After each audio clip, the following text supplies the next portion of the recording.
কোন বৃহত্তম সংখ্যা দ্বারা 832 ও 1424কে ভাগ করলে প্রতি ক্ষেত্রে কোনো ভাগশেষ থাকবে না? তাহলে এখানে বলেছে বৃহত্তম সংখ্যা। যখন বৃহত্তম সংখ্যা বলে এবং ভাগশেষ এখানে থাকবে না বলছে, তাহলে সেক্ষেত্রে গসাগু করতে হবে। তাহলে এই 832 আর 1424-এর গসাগু করলে সেই গসাগুটাই হবে উত্তর।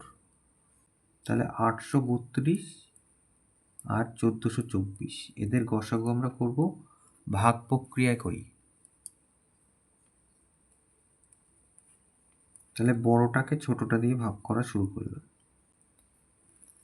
তাহলে 832 এককে 832,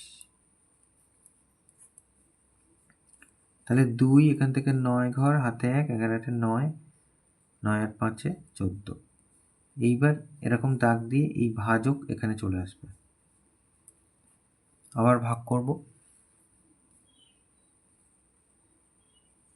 1 দিয়ে দিলাম, 0, 9 আর 4 13, হাতে 1, 11 5 6, 240।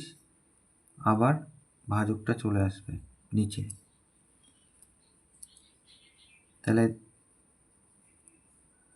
24 দুগুণে 48 আর 0, তাহলে 2 1 1, 112। আবার একই রকম 240, তাহলে 2 দিয়ে যাবে, 2 দুগুণে 4, 11 দুগুণে 22, 6 ঘর, হাতে 1 16। এইবার 112 নিচে চলে এলো। তাহলে 7 দিয়ে গেলে 6 7 42, হাতে 4, 7 1 7, 7 আর 4 11।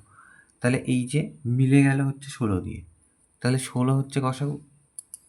তাহলে লিখব অতএব গসাগু সমান সমান 16।